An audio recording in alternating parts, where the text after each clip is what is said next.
Hey y'all! And welcome to the Sorry Not Sorry Generation podcast, where we bring you a not-so-healthy dose of humor and reality as we get our hands dirty with some serious nostalgia and question everything. Let's dive in. Hey y'all! Hey y'all! It's Misty. It's Ani. And it's Aaron. I'm back. Yes, so we have Aaron here today as we enter into the Chamber of Secrets, which is very fitting. Drum roll, please. Yeah. There you go. There we go. Yes. So this is the first part of the Chamber of Secrets, where we will honestly, there's so many things to say about this episode, and I can't wait to get into it. I can't wait to see how early on from starting the movie that you begin to go off. And see if you can beat yours. I'll try to at least get a minute in. I'm like, So she says now, right?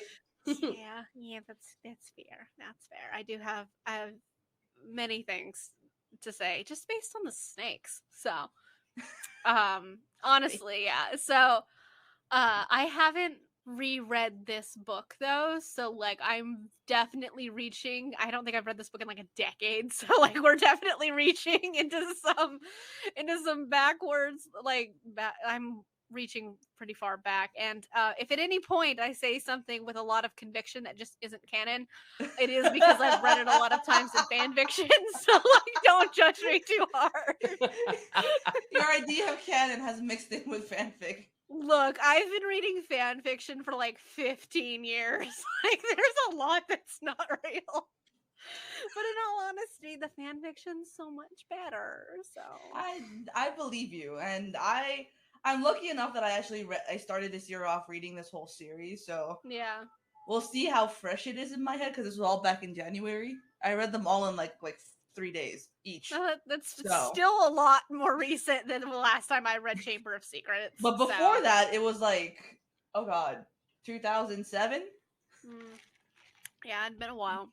I have Chamber of Secrets is the only book I don't own. For some reason, I just don't own this one. I own the Sorcerer's Stone and the Philosopher's Stone. I just don't own the Chamber of Secrets, and I own all of the other ones. So my cousin stole mine and never gave it back. How rude! I know. I like that. That was the only one. Well, it was the presumption that she borrowed it. And then she moved to Arizona for a hot second, and then it didn't come back. So it's the only one of my original set I don't have. I refuse to lend out books to anybody anymore unless I absolutely trust them.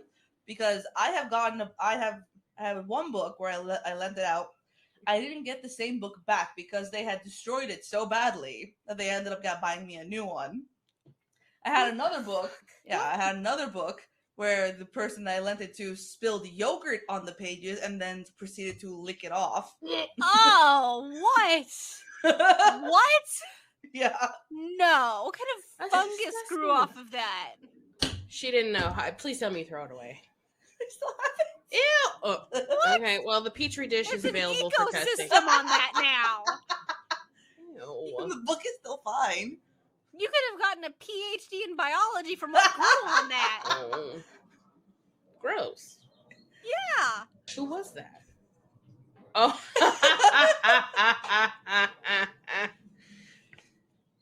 Yep. Ever since then, I'm like, no, my books stay in my possession. Yeah. You can have them. Misty can have them. Right. How did you find out they licked the yogurt off? Is what I'd because they told me exactly what they did. Based on who horrifying. She just identified. I can believe that. I love you. Absolutely horrifying. I can totally edit this out if you would prefer. No, you're good. Still horrifying. No. Was it Why does Dumbydike look like Santa Claus on the back of this book? He does, doesn't he? He's got like Nordic runes on the robe too. You're right. What is going on? I don't know. He also, if you look, the hand that's not holding the lighter thing only has one finger. Yeah. Ew. So he's a 6-fingered Dumbydike. Unless that's his hand in a pocket with just his thumb on the outside. I'm wondering because there's weirdest like the lace thumb. Like, I feel like how it's did you? probably probably a pointy finger. That's gonna be great all day. Pointy finger. I can't imagine tucking my beard into my belt like the way this dude does, because like you couldn't fully turn your head. I know, one false turn and you're just ripping out a lot of hair. Yeah, like for one thing, it's gonna get caught in like the buckle area, but you couldn't like turn your head fully left or right. Like that would be annoying. Yeah, and also, if it's so annoying to you that you have to put it in your belt, cut it. You're not a dwarf, like Jesus. A dwarf would have braided it too. True, a dwarf would have looked really good. So yeah, although this seems to have been, it almost kind of looks like it's been blown out and oh yeah, fluffy. That's true. All of his hair does. He gave his beard a blowout. That's so Teased weird. it a little. So we will be starting this episode off with reading another paragraph from the first Harry Potter book, and Erin will be reading from the Scottish version, and I will translate again with the English version. Yep, so. I told Erin on the whilst getting food, that I'm just like, you get to open up the episode with the Scots edition introduction. I wished we had the Scottish like collection of them, and then just could read a paragraph of like from each one of them, but that would be a lot just to read a paragraph out of it. No. So did you choose chapter 10 or 11? I chose chapter 10, Halloween. Okay. All right. Halloween. Cool. Just out of curiosity, is the way they spell Halloween for you with like a little like apostrophe thing in between? No, it's actually just Halloween. It's straight Halloween. Yeah, they do that here. Interesting. Halloween. Yeah, I don't know why, but they do that here. So feel free to begin whenever you'd like, and then when you're done, I will read the other version. A reading from the Book of Harry, Scots version. Brilliant. Bravo. Malfoy couldn't believe his e'en when he saw that Harry and Ron were at Hogwarts the next day, looking wabbit but gay cheerful. Indeed, by the next morning, Harry and Ron, oh my god, thought that meeting the three-headed Doug had been a braw adventure, and they were awfully keen to have another. Oh my god! Between hounds, Harry told Ron all about the wee poke that seemed to have been flitted frae Gringotts to Hogwarts, and they spent a lot of time wondering what could possibly need sick muggle protection. Holy shit. What did I just read? I don't know. Well, allow me to tell you what you just read. You just read. What I just read. What? Please read me. Malfoy couldn't believe his eyes when he saw that Harry and Ron were still at Hogwarts the next day, looking tired but perfectly cheerful. Indeed, by the next morning, Harry and Ron thought that meeting the three-headed dog had been an excellent adventure, and they were quite keen to have another one. In the meantime, Ron filled Harry in about the package that seemed to have been moved from Gringotts to Hogwarts, and they spent a lot of time wondering what could possibly need such heavy protection. Like, just the when you said, I got the like, first sentence. in whatever phrase that they used for "in the meantime," I'm just like, what the fuck was that? Yeah, because like in the meantime, Harry filled Ron, like the between hands, hand. That means hands. In the meantime. So I'm gonna take your word for that. At least Gringotts and Hogwarts are the same. So, it's better than some of the other words they switched around. I love. There's the letter from McGonnogall regarding the Nimbus 2000 that is in perfect gibberish. Would you like to read? Dinny opened the parcel at the table. It contains your new Nimbus 2000. But I didn't want nobody kenny yin. Sure. Kennen Yeeve got a buzzin' or they'll want ain. Oliver Wid, not even Wood, Wid. Oliver Wid will meet you the night on the Bismbal field at 7 o'clock for your first training session. That does not match what this says at all. What the fuck? Mercifully, it is signed Professor M. McGonnogall. Mine says, do not open the parcel at the table. It contains your new Nimbus 2000. But I don't want everybody knowing you've got a broomstick or they'll all want one. Oliver Wood will meet you tonight on the Quidditch pitch at 7 o'clock for your first training session. McGonnagall. Bismbal is Quidditch, apparently. Bismbal. Bismbal. Bismbal. Bismbal. Mm-hmm.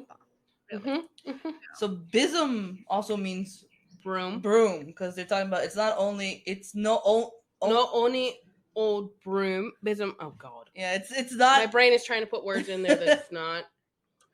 It's no only old bosom. It's a Nimbus 2000. It's not any old. It's not any old broom. It's not any old parrot. But that doesn't even say that here. Like, it doesn't say that's not any old broom. It just says it contains your new Nimbus. Oh, she jumped a couple ahead. paragraphs. I'm sorry. I skipped ahead to I think it's Ron. Yeah. Yeah. Ron couldn't stop himself. That's not any old bism. I can't do the bism. My brain is like, no, we're speaking the Queen's English today. Thank goodness for that. Then again, I imagine to British people, we just sound ridiculous too. So fair. I believe that with my whole heart. And to be fair, there are chasers. Quaffle's a quaffle. Again, well, I mean, when it comes to the made-up words, yeah, you'd like to think they'd keep it, but then again, they didn't even keep Ravenclaw, so exactly. Okay, see, that one said he showed Harry twa. Identical, but I read it as twa quaffle. Twat waffle. It's fine. Bludgers are called blooters. No. Blooters. I'm more and more convinced every day that Scotland's keepers, not real. Probably. The Weasley twins are ours. Were the Weasleys keepers? They're beaters. Beaters. Oh, scalpers. Okay. Scalpers and beaters. Okay. Scalpers? Scalpers. S-K-E. S-K-E. Thank God. Thank God. I'm sure it's supposed to sound like scalper, though. I mean, you hit somebody with one of those things hard enough, you could probably just take their whole head off. The Gowden Snicky. Gowden Snicky. It's the golden snitch. Look, every day I'm a little more convinced that Scotland's not real. So this is pretty good evidence of that. Well, their national animal's the unicorn, so that doesn't surprise me. I bet you they came up with a lot of things just to annoy the English so bad. Maybe they'll leave us alone if we're that annoying. I mean, I'm pretty sure that's what the Irish just do on a daily basis. And that's just their whole history. It's just like, how do we don't come over here? We're weird. Yeah, like how do we piss off the English? Like Ireland is technically split. Yeah, Ireland is technically split into two countries for a reason. So yeah. They annoyed each other. It was just like one of them preferred, like, look, y'all are weird. Like, we should just hang out with the English. And the other ones are like, fuck that, Faye, everything. Just like, I'm going to dance in a mushroom circle, bitch, and you can't stop me. So it's true. It's true. I'm really curious to see what my ancestry DNA stuff comes back with because I'm curious exactly how Irish I am. So I know know so bad. Me too. I'm excited for her to get her results back. Yeah, like it says it'll take a while. Like it's like 6 weeks or something like that. But I'm very curious. I know there's German in there too, which I don't particularly care for. But I'm curious to see how very Irish I am. My mother's maiden name is Donnelly, and before that they were the O'Donnellys. So I can only assume it's significantly Irish. Yeah, it is. So it's just like, but there's a lot of other stuff in there. Like the German is, they can trace the German back to like the 1400s. So I only found out last summer that we're Welsh, and then of course it makes total sense because on my mom's side the family name is Jenkins, and it's like that's a very Welsh name, but like it never occurred to my aunt said it just driving last summer, and I'm just like, oh, we're that kind of crazy. Awesome. From what I've been told and from the records I've been given, I pretty much come from every major drinking country there is. Because, like, I've got the Irish. I've got the German. I know there's at least one Russian person in my family tree. So, like, covered all of the major drinking countries for the most part. So, your liver is ironclad. I don't drink for a reason. So, not like tempting fate, right? It runs in the family. Like, I'm not going down that road. So, it's like, no. Like, we did Ancestry, me and my mom, just for shits, and nothing surprising about about my ancestry. Fair enough. I mean, that's kind of cool in its own way too, right? Yeah. Like, you guys know exactly who you are. 94% this area right here, the Anatolia and the Caucasus regions. And you see, the thing about white people is it's just a mismatch of every European country that there is. It's like the Irish comedian that you keep sending me. You know, you're just like, there's only so many people in Ireland, and like 3 times the amount of Americans claim Irish ancestry. It's like, I'm sorry, Catholics breed like rabbits. That's what happened. That's pretty much what this dude said, is that they fucked their way into everybody's family trees. So, because he's not wrong. Like, in all honesty, there's far more people who claim to be Irish than there are people in Ireland. So, and he also says, just like, you're not actually from Ireland. You're from America. You're American. It's just like, but you can't, if you live in the United States, that's the weirdest thing about the United States, is that you can't, like, nobody, if somebody asks you, like, well, what are you? You don't say, I'm American. Because you automatically go for, like, the old world, like, heritage. Like, well, what are you? I'm Irish, like, what are you? Like, Scottish, German, whatever. Like, you don't say, I'm American. You would only say that, like, if you were outside of the United States. And even then, if somebody asks you, like, well, what are you? Because our heritage, no matter how long we've been here, doesn't come from America. It comes from the old world. I love how and people forget that America was not founded by the natives. It was... Like, well, because the only people who can say that, answer that question is like, what are you? And they're going to say, I'm American, would be Native Americans because they're from here, but it's just like, but it's so weird to see European people like question that and be like, but you're American. It's like, yeah, but my DNA doesn't say that. Not from here.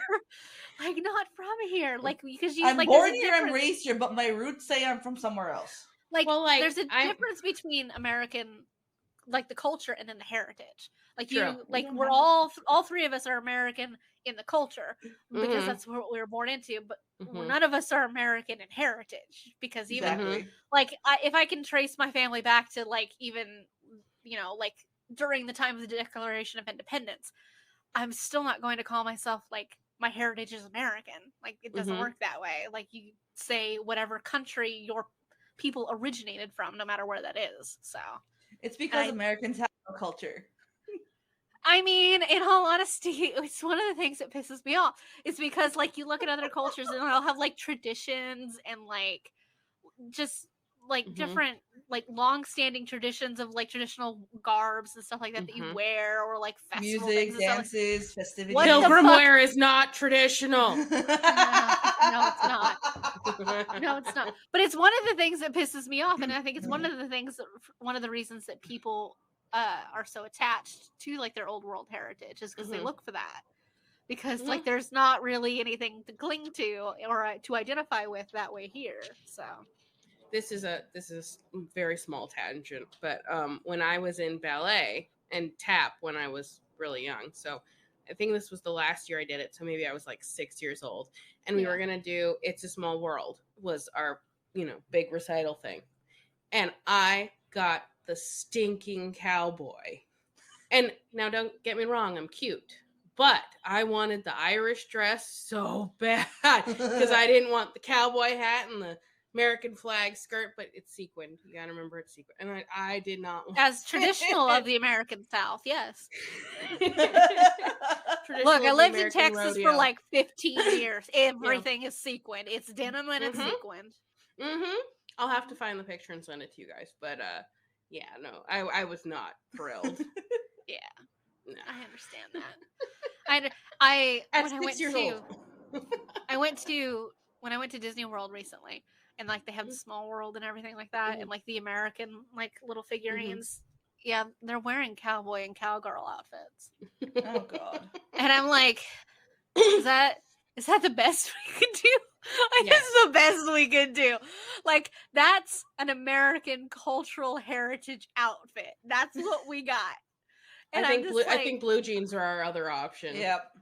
Yeah, well, I mean, like, it's a step up from like the pilgrim outfits, because, you know, like, let's not reference the genocide of a bunch of people, but like at the same time, our next step in looking at, you know, like American cultural heritage outfits are cowboy and cowgirl outfits. And I'm just like, this is embarrassing as a culture and a society. Like, it's not like we're not embarrassing enough. Like, let's be honest. Like, we're embarrassing enough, and then we have to throw that on it. But our traditional garb includes a holster for our guns. Oh, of course. Of course. And we've been shooting people in the streets for hundreds of years. Why stop now? Yes. Like, American culture. Yeah, you know what? We do have culture. It is shooting people. Mostly unsuspecting people who had nothing to do with it. That is American culture. We shoot people. We don't ask questions. There you go. And we wear cowboy hats. The only thing that'll ever benefit us is if for some reason... Or camo. Or camo. And camo, too. That is a modified cowboy hat. That is what that is. That is a modern. The only time any of this will benefit us is if for some reason, like, a country tries to invade us by land via the South. And then, well, I mean, they won't succeed because people in the South are crazy and they have a lot of guns. Everyone in the South has a gun. They have at least like 3 in their possession. So look, I lived in Texas. It's not an exaggeration. I was there for like 15 years.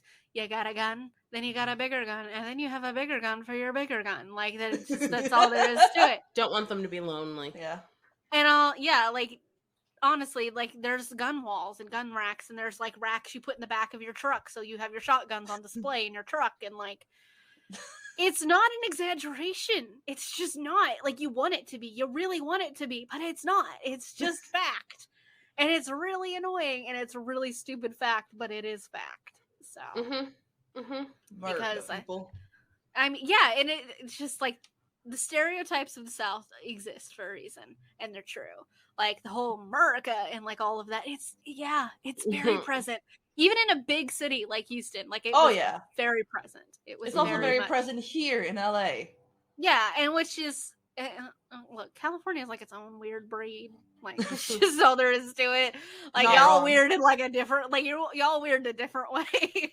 But then again, so is Florida. Florida doesn't classify itself as part of the South. Like, they will straight tell you, we're not part of the South. It's like, you are literally the most southern country there is. Like, I don't know, or like a state that there is. Like, I don't know what to tell you. But they don't classify themselves as part of the South. But the difference between Florida and like Georgia, which is right above us, radically different. It's very weird. We're like California's weird southern cousin. So like South adjacent, basically. And it's just like California adjacent and Southern adjacent came together and became Florida. So and decided to look like a big penis. Hanging off the bottom of the country. Surprised? No. Like, not at all. You've seen the Florida man memes, right? Like, yes. That's those kinds of people live here for a reason. Yep. So, it's just, Floridians are. The South is weird. Floridians are weird. And you know what? The United States is weird. All right. I don't see Canada being this weird. Canada's not this weird. But the United States is divided into very, like, 4 or 5 different, like, subcultures in one country. You got the Northeast is very different than, like, the southern west coast, but it's also very different than the southern east coast, and then the northwest, and like everything in the middle, and it's just like great. Everything in the middle, and they all hate each other too, which is great. It's just like, it's just really, I love watching those videos of like Europeans coming to the United States for like the first time, and like their reactions of like the United States, and just being like, for one thing, so very overwhelmed by how far everything is, thinking they could just go visit like all of these different things, like just in their visit here. And it's just like, yeah, no, that's about a 2-week drive that way. You want to go see that today? Like, no. I read That's not happening today. No, it's just like you take a flight and it's going to take you a day or two, but But like I read a post from one guy who lived in England, and he was talking about how because it was a guy from the United States, and he was talking with he went to go to school over in England for like a couple semesters, and he was talking about how his roommate hadn't gone to see his dad in a while because the roommate kept saying he lived really far away. And the guy asked, like, well, how far away does your dad live that you only see him like once a year? And it's like, about an hour. And it's just like, an hour? An hour? Just an hour away? An hour? And I'm like, my commute is longer than that. Like, are you crazy? I know. I have an hour to go to Disneyland. Like, and it's just like, but that's a long distance for them because, to be fair, if you go to Europe and you drive for like an hour, you could go through a couple of countries, in all honesty. Yeah. So it's just like if you go to New England, like here, like if you like start in Rhode Island and you drive for an hour, you could go through like 3 states. Mm-hmm. But like I can't even drive an hour. I can't even drive 5 hours and get out of Florida. No. At least 4 for us to hit the border of Nevada. Yeah. Yeah, and like Texas is more than 24 hours. Like if drive straight through it. Yeah. Because I've driven through Texas. Was 13. I think. Yeah. Phoenix was like 6 or 7, maybe 8 hours. Yeah, between 6 and 8 hours. Because we were in Santa Fe. What's the other one? Albuquerque. So yeah, not quite all the way to Texas. Well, you drive 6 hours north and you're still in California. Yep. Yeah, and it's just like that's the way it is. Like when you live in Texas, it's the way it is when you live in a lot of our states. Mm-hmm. Is it's just they're massive states, and that's just all there is to it. So you drive like an hour, 5 hours, 10 hours. If you're still in the same state, nobody's really surprised. Mm-mm. But you drive 10 hours in Europe, and you've made it through like 7 countries. You're like on your way to Russia, like whoa. Like, yeah. Did you mean to go that far? I mean, you can take a train from London and get to like Paris or like other places, which still is like bizarre to me just because of the fact that the UK is an island. Mm-hmm. But the channel, they have an underwater road, channel. So like they have an underwater road, and I'm just like, no, no, that terrifies me. The channel, it does me too. Yeah, no, absolutely not. God. Like, no. I did learn, however, that one of the cheapest cities in Europe to fly into is Dublin, because it is usually about half the cost of any other city at any given point. So, granted, this makes. But so still, this makes planning our UK trip so much cheaper.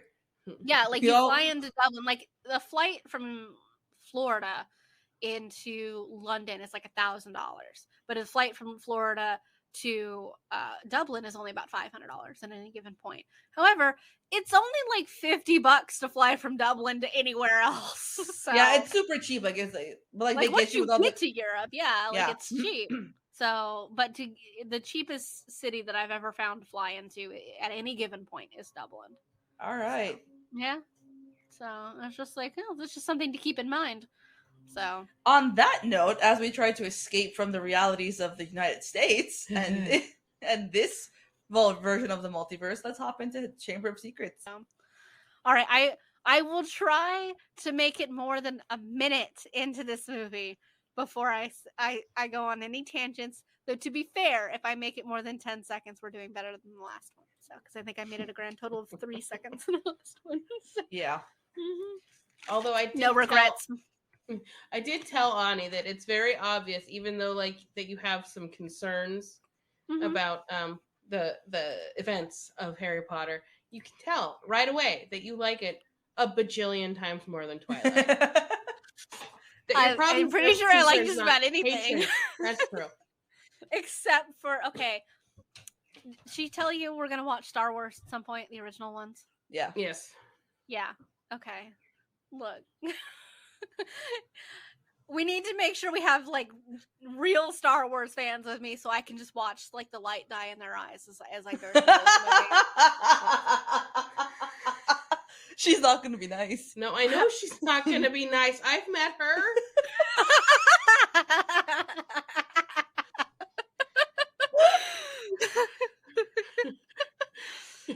don't like Star Wars. I've never seen the first 3. And so it'll be, like, to be fair, it'll be the very first time I've seen them. So, you know, I mean, I've only seen, she saw The Force Awakens with me. That was the first one I ever saw. So. The first one she ever saw was Rey. Okay, I want to apologize. Because even though I enjoy the totality of Star Wars, but it's not like not Rey. Fuck Rey. I mean, the other ones I've seen are Space NASCAR and half the Space Romeo and Juliet. So Space NASCAR. Oh, pod race. That's all I took from that movie. That's all I took from that movie was Space NASCAR, and the other one I didn't even get all the way through because it was Space Romeo and Juliet, and I thought it was stupid. So, well, even as someone who loves it, you're not wrong.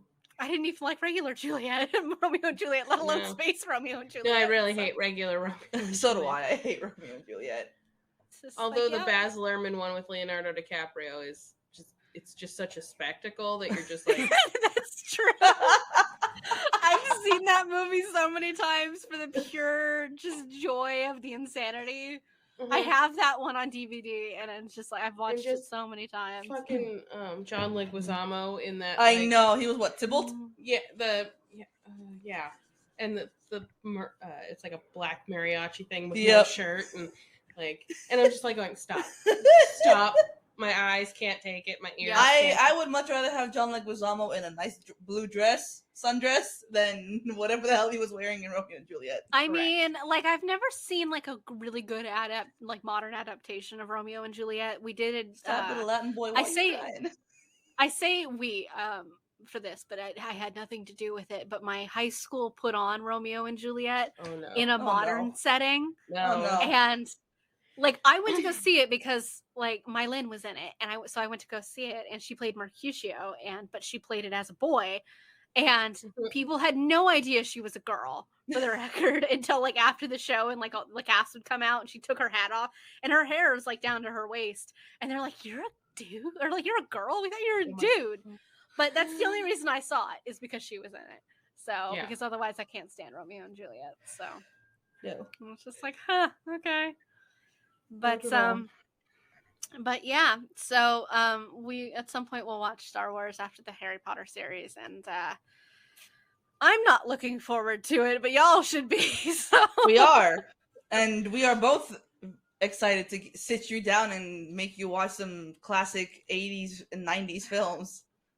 I'm not looking forward to that either. Listen, I think she actually might like 10 Things I Hate About You. I think you would too. Like a lot of people, it's a lot smarter than it. People are only coming up with 10 things they hate about people.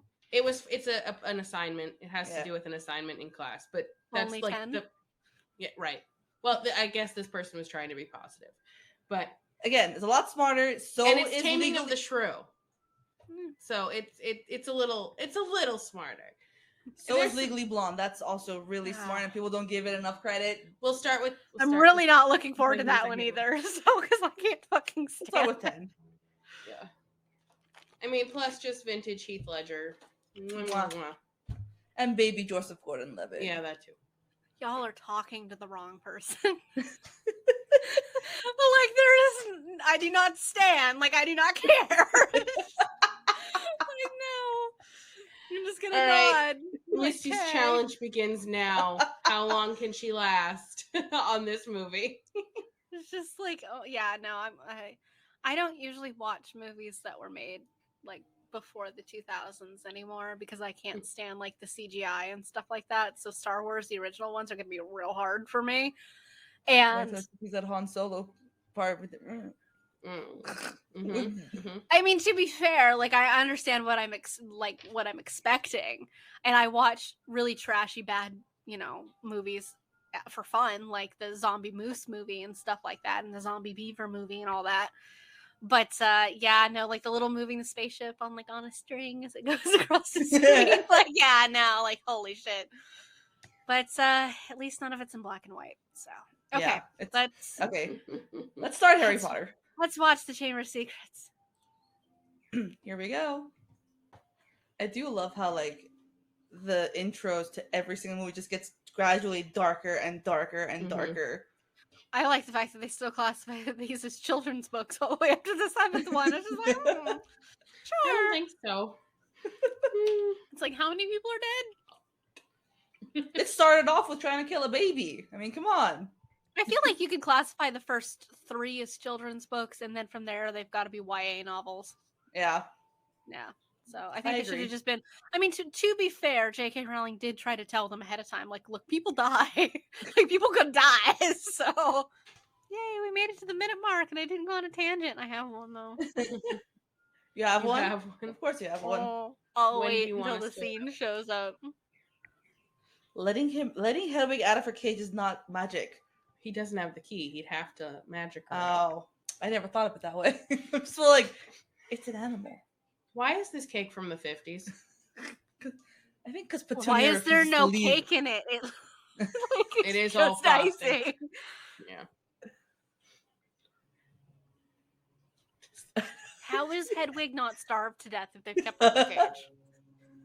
And they don't even feed Harry, let alone the bird. So, granted, they might like the bird more than they like Harry. So they probably do. I love Petunia just standing in the back with a cherry in her hand. Just. I was more concerned about the state of Hedwig's cage. Yeah, it is a mess. Scraps. I like that. He's just like, we've given you the food off of our table. It's like, oh, you didn't do all of the child abuse, just most of it. Bully for you. You barely fed me. You fed me as if I was a dog. He had to, like, consistently get out of his cupboard at night to raid the refrigerator and eat. Like, come on. What is this? The 1950s? Look at her outfit. Mm-hmm. I will give them credit, though. They picked excellent actors for this. Oh, yeah. Mm-hmm. Like, this spot on just the way they look. Especially, like, Petunia's, like, really pinched face. It's just like, okay. It's very accurate. Alone in my room and pretending how I don't exist is how I spent my weekend. There's a Gryffindor sticker on his cupboard. On his wardrobe. Where did he get a Gryffindor sticker? They're just lying about in the common room. Who knows? He's got a flag behind him. It was part of the orientation packet. It's just like, here's your sticker, here's your flag. You have to be mean to Slytherins. Na-na-na-na-na. Mm-hmm. I don't know what I would or how I would react if I entered my room where all of a sudden there's like a jumping elf. If I was Harry, in all honesty, and I turned around and I saw Dobby in there, I would just close the door and go hang out in the hallway for the whole evening. Like, nope, not doing this, not doing this. Granted, to be fair, at this point in this point in his life, he's not aware that every single one of his years at Hogwarts is going to be fucked. Yeah, so, he does not know. But I would just turn around and be like, no. I don't know if he used to make me cringe as much as he does now. Like, my anxiety is, ratcheted up a lot. With Dobby, like, I feel like as a child, and like it reads, that he's like hitting himself on something. You're confused, but not horrified. As an adult, definitely just horrified. Mm-hmm. Like that this creature and his species feel the need to just like attack and beat themselves on a regular basis, and just okay.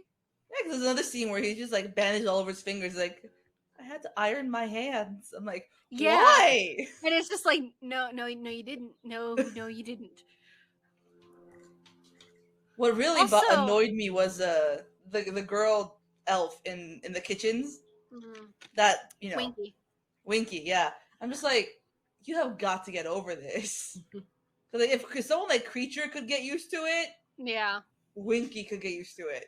Well, like, in all honesty, my issue with Dobby is the pure audacity that he has. In all honesty, that always surprises me. It's just like he fully feels he has a right to come and tell Harry, it's just like, you can't go back to school. Like, and also, I'm just going to take your lamp and I'm going to beat myself on all of your furniture and not really give you a choice about any of it.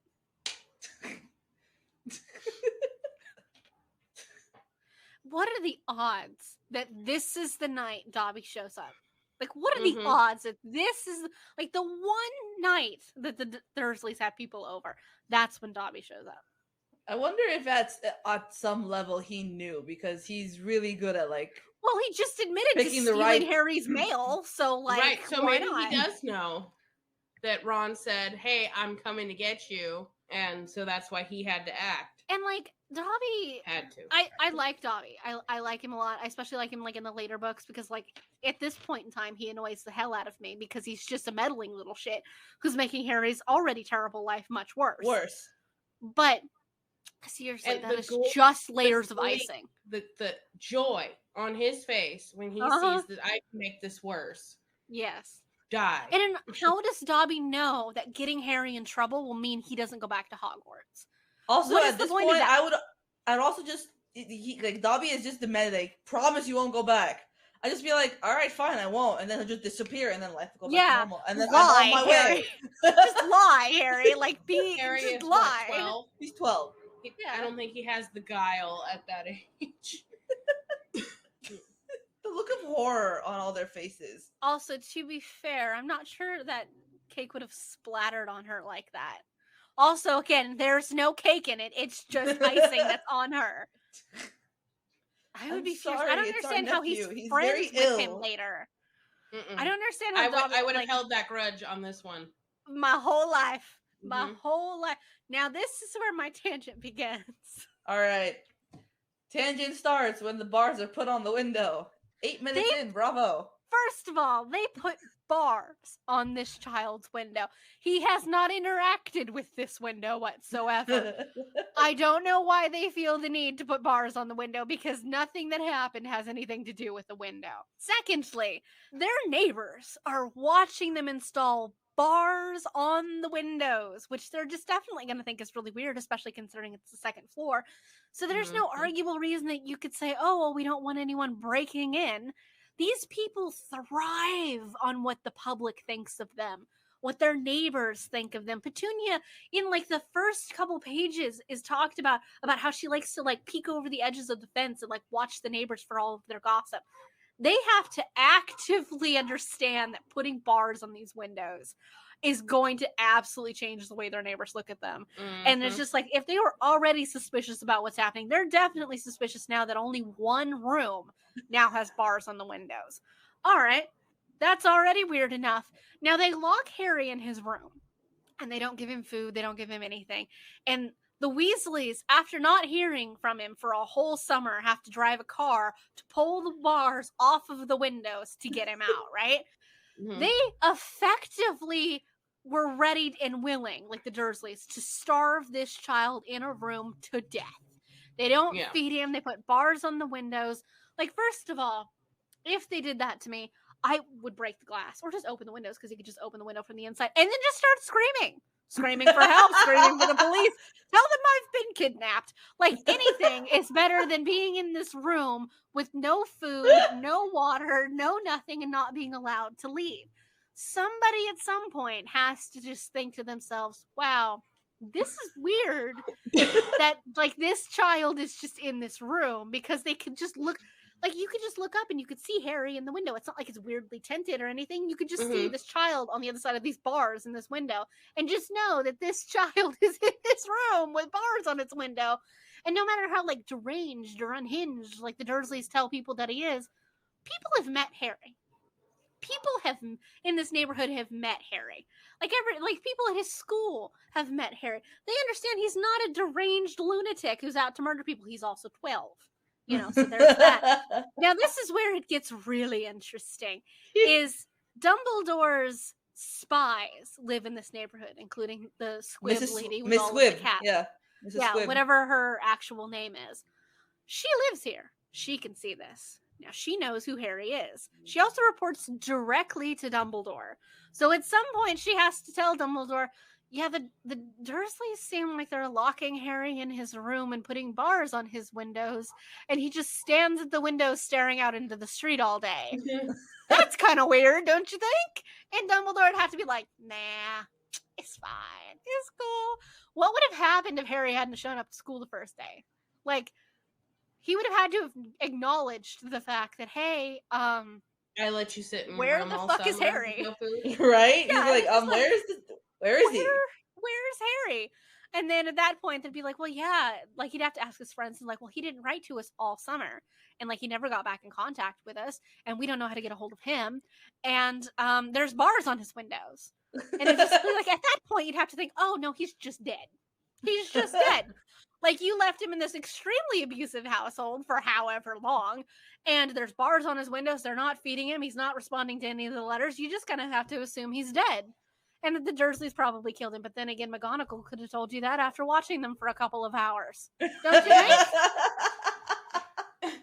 And she didn't like the idea, but you know. And you don't listen to her, despite the fact that she's an extremely intelligent person and the only one of the wizards that have any fucking common sense that there is.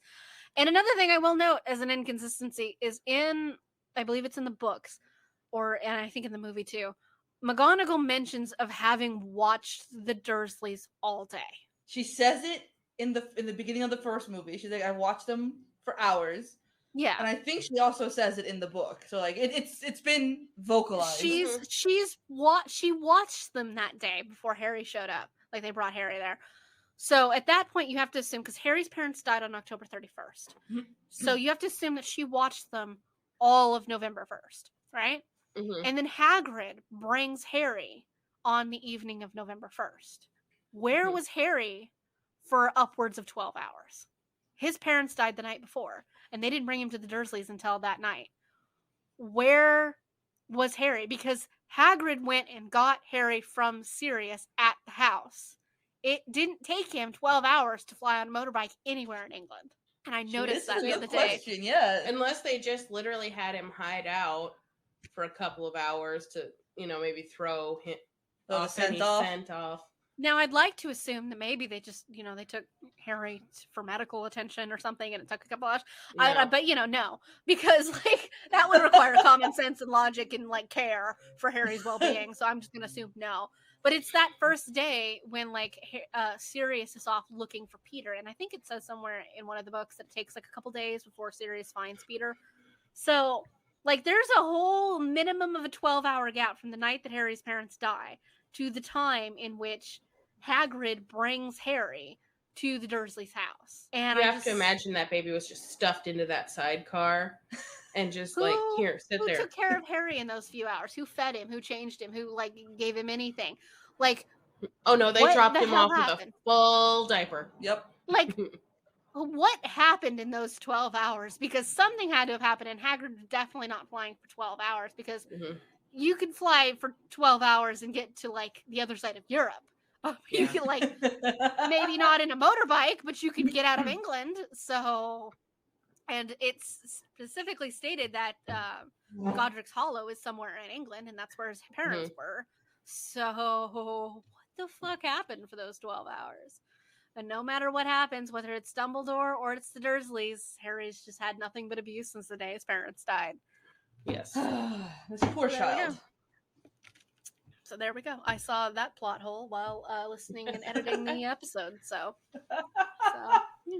he must be a very light sleeper if he wakes up by the soft rumbling of the Ford Anglia. Yeah, because our vehicles just don't drive down the block in the middle of the night. That car is also really far off too. Yeah, it's a twinkling star, but it makes you wonder how loud is it in person then.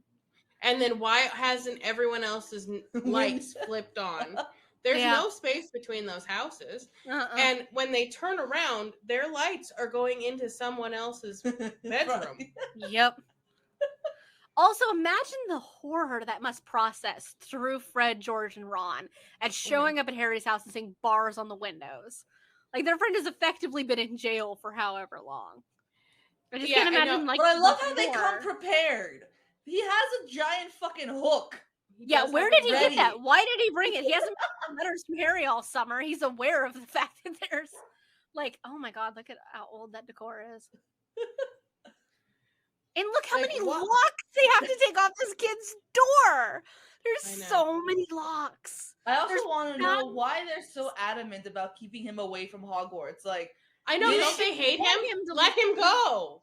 Yeah. But they hate magic more, so they want to keep him away. I don't get it. I'm like, he's gone 9 months out of the year, and like it's part of your contract with Dumbledore. It's like you're unhappy when he's there, so you should be happy when he's gone, right? You should, in all honesty, just tell him that he's not allowed to come back. That would have been a much shorter and simpler conversation. And he would have been like, "Yeah, great, awesome, bye." Yeah.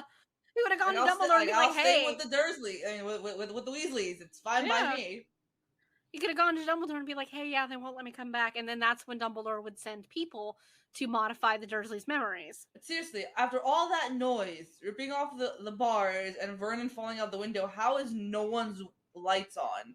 Yeah, I mean, honestly. Well, it's just more evidence that the Dursleys, even though they want to pretend that they're normal, that they are the worst type, and all of their neighbors already know it. They just go, "I don't know, I don't need to get involved." Yeah, they're probably at home just saying, "Oh, those Dursleys are making noise again." That, or you know, how they're so obsessed with like what the community will think of them. It's like really no one gives a shit. Yeah, no one cares. Now I like the Weasleys and I like their house and everything. The pure clutter that is in here would drive me nuts. Well, that's what happens when you have 7 kids. It's a family of 9, you know? Yeah. Actually, this looks like my house, so I don't mind it. I love how quirky their house is, and I love it. Like, the only thing that I would be like, the only thing for me that would be like, I want all this stuff that they have, but with the amount, like, if I'm going to insert the amount of cats I currently have into the burrow, I'd be like, everything would fall and break. Fair. Well, you could probably charm it. That too. So I could charm it. One of the things that I think is strange is just like everything is kind of like in a, like, I understand why everything's in a state of like disrepair and everything's like mismatched and everything like that, because it's supposed to emulate the financial standings of the Weasleys. That's fine. However, magic exists and transfigurations is a class. So you have a chair. Why can't I just transfigure it into a chair that's identical to the other chair? It's not even like I took this mouse and I made it into a chair. It's I have a chair. I should just make it, maybe just make a match, you know, and like just make a match. Or Reparo is just a spell. Like I could just fix some stuff, you know, that looks a little derelict or, you know, broken or stuff like that. I feel like at some point it's just an active choice. I mean, the way that Arthur collects the muggle stuff, I almost just wonder if it's just, all right, bring it. All right. We'll make it work. It's like my dad. It's like, I'll fix it. And then we have like mismatched shit everywhere. Like his shed and everything that's full of all this muggle stuff. I'm like, that's perfectly fine and everything. But I'm just like, you have all of these chairs and none of them match. But transfigurations is an entire category of magic. So, like, you know, like even if it's getting kind of like derelict or whatever, and you can add materials to it and transfigure all of it into like a better quality of something. You would like to think, you know, it's just, I feel like at some point there's just kind of like a, okay, but magic can fix this. They need to retire Errol. Like he just, that bird barely can make it. Fair. And then they get Pigwidgeon, little pig. Yes. He literally just said, because Percy said that Harry got Harry's Hogwarts letter too. Dumbledore must know you're here. Right? Which means Dumbledore looks at the letters before they're sent out, which means he looked at all 900 and something letters that said Harry Potter cupboard under the stairs. So, just further proof that Dumbledore is just as neglectful as all the other adults in Harry's life. Except Mrs. Weasley. I think Mrs. Weasley is the best parent. She is so underrated. I love her. Like I read somewhere that someone was like, "There's no way that Molly could have defeated Bellatrix in that battle." It's like, oh, she was poor, and Bellatrix, like, well-renowned family, well-known wizardry, whatever. I'm like, isn't she pure blood too? Yes, I'm like, yeah. Molly's also pure blood. Molly's a fucking badass. Yeah. Molly had a shit ton of motivation, too. Oh, yeah. Bellatrix went after her daughter. Like, I'm honestly surprised, like, any of the Death Eaters survived. What are you doing, kid? Well, I just love that he got one example of the flu powder, and then, go ahead, try it. You can see the stroke in his face going, yeah. What do I say? What did he say? Now, to be fair, he said diagonally, but he definitely didn't say Borgin and Burks, which is where he ends up. Right. Or it's also nowhere near Nocturne Alley. It's just like none of the words that could have formed out of Diagon Alley, or whatever it is that Harry said, form Borgin books or Nocturne Alley, just at all. So the flu powder was like, did you mean like Google? Did you mean? Yeah, it's like Google voice to text. It's just like, they have these shops in the Wizarding World here. They have the Nocturne Alley shops.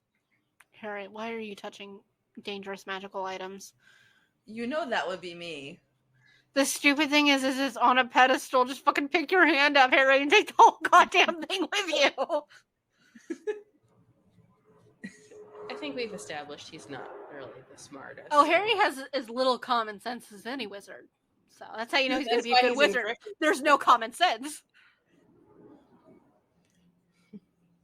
I think that's the only witch in the entire series that actually looks like a stereotypical witch. Mm-hmm. Pale face. It's the warts on the nose and the chin. They're all like vultures. I wonder if they can like smell him. Clean. Why is Hagrid there? Had to pick up some illicit material for Dumbledore.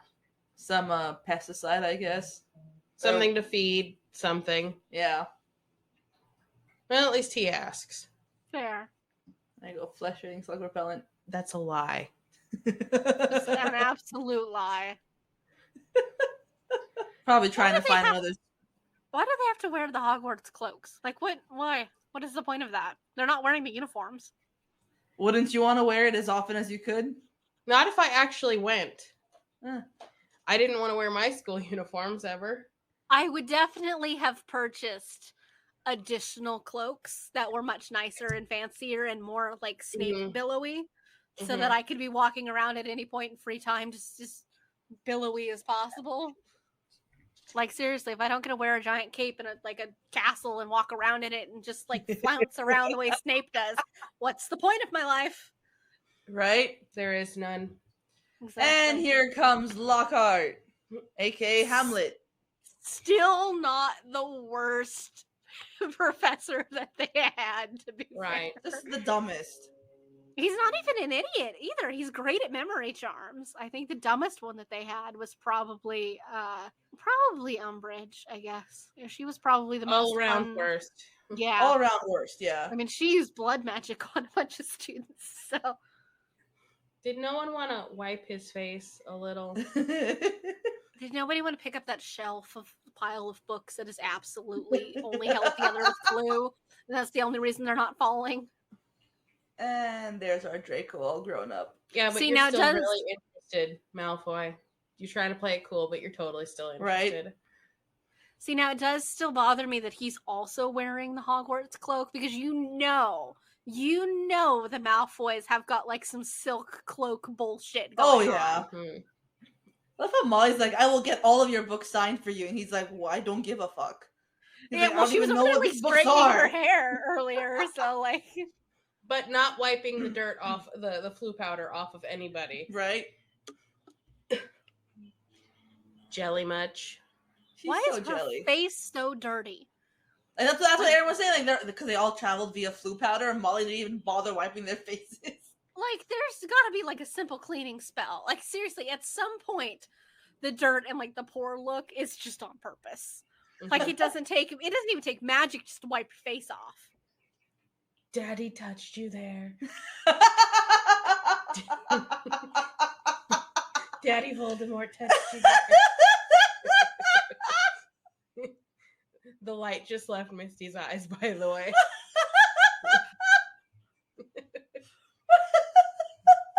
Bitch, you rang your busser. Jeez. I love hearing about how Lucius was like, while acting, he'd be like all in character, and then once he was out, he'd be like, "Oh, Draco," and like, "Tom, are you all right?" And Tom's just like, it's like working with Dr. Jekyll and Mr. Hyde with this one, because you don't know which version you're gonna get. Yeah. And to think that he originally wanted to play, he auditioned for Lockhart. He would have made a good Lockhart, so. He makes a much better Lucius, though. Absolutely. He makes a wonderful... He would have made a good Lockhart, but he makes a wonderful Lucius Malfoy. Mm-hmm. what's his face that does play Lockhart is a much better fop. Oh yeah, that's fair. Kenneth Branagh. Seriously, they're all so dirty. Like, Jesus, at some point it's just a choice. I love the Weasleys. I love the Weasleys, but at some point it's just a choice. There isn't like a magical wet wipe that like if there's a spell that can repair your glasses, or there's a spell that can make things fly, there's gotta be just like a quick cleaning spell. Like, come on. Like, there's no parking, taxis only. Now, I think you asked this last time, but they have been doing this for years. Yeah. Getting to the platform since Charlie. Since Bill. Bill. Yeah. Since Bill. How are they always late? I'm sorry. I think that's painfully obvious that that's just who they are as a family.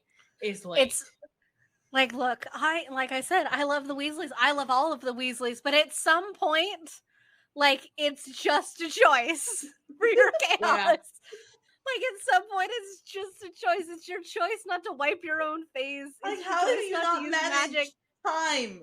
Like, in all honesty, with 7 kids, like Percy and everything, he's ready. He's ready the night before. Go to the Percy's ready the week before. Make sure, like, look, just you need all of your trunks downstairs. Like, get up like an hour early as a parent. Like, get up an hour early. Start getting them up like one at a time. The ones that are going to take the longest, you get them up first. You get Percy up last because that boy probably slept in his uniform. Like, that's fine. But Percy's already awake. He's already awake. Yeah, like, you don't even have to worry about Percy. Percy knows what he's doing. Have them all have their trunks downstairs and ready to go. Like, have all your shit together. Also, how did they fit that many people in the car? Also, did they drive? That's a good question. Like, did they drive? They drove today with that many people and books and shit. That's a 5-seater car. Max. That's a 5-seater car max. Is the front seat a bench or is it individual bucket seat? It's a bench. There you go. So 6 max. 6 max. Still, that's more, they have more than 6 people, and they have all of their trunks. Yeah, there's 4 and all their. They have 7. So if someone like, I can wanted understand, to get squishy, yeah, I can understand the trunks because you can have an undetectable extension charm in the trunk, and that's fine. But that's where you put all like your stuff. That's fine. However, the front seat is crowded with 2 12-year-olds in it, let alone anybody else. So I love how also like Ron and Harry's first instinct is Grand Theft Auto. It's just like, I'm gonna steal a car. It's just like, Also, I want to know why Ron decided he was gonna drive on the train tracks. I have no idea. Yeah, why couldn't you just follow it? Yeah, why couldn't you just follow it or be above it? Like, why did you have to be on the tracks? Whoever the conductor is, because you're not gonna get on the train, no matter what. Yeah, you were just gonna follow it there, which is fine. But like, and park the car in the visitor slot. That's where I'm like, what was the plan once you got there? There was no way it was gonna end well. Yeah. Now, like, you can side along apparate at least one other person with you.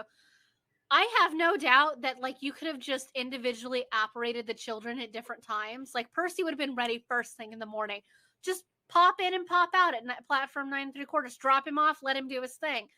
Then Molly and Arthur could just one each take one of the twins with them, and then there you go. Then you drop both of them off. Then one of you take Ron, the other one takes Harry. There you go. Like, you literally wouldn't have to leave very early because you are an instant transportation system. So, I don't understand how anybody's late when you have apparition.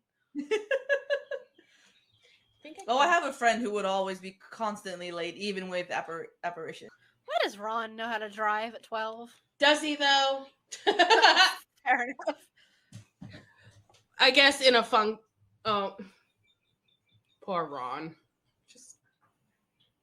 I kind of feel bad for the tree because it is, like, alive in a more sentient way than other trees are.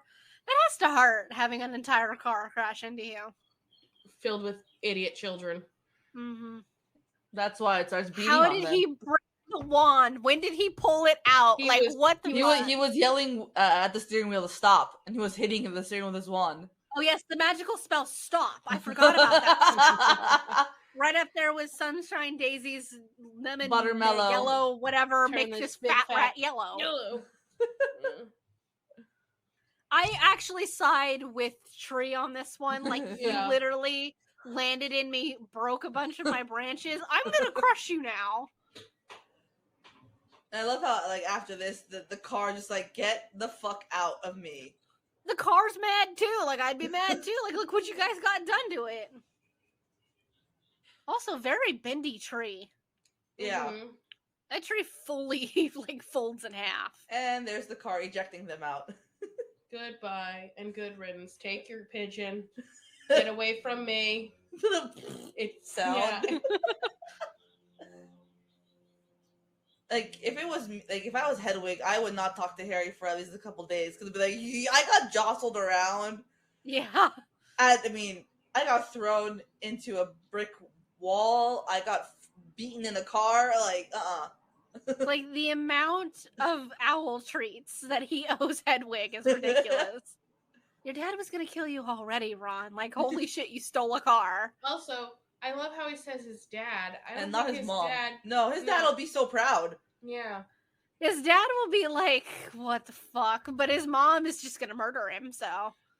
Right. His dad might want a full rundown of how everything went. Yeah, exactly. Yeah. What broke down? What didn't break down? What did you use? How far did it go? I always feel kind of bad for Filch. Like, he's an asshole. But, like, it would also really suck to be the only non-magical person in a school of, like, over 1,000 magical little brats. Well, technically, isn't Hagrid one of them? Hagrid has magic, though. Like, and he has the ability to perform magic, but Filch is a squib. Oh, okay.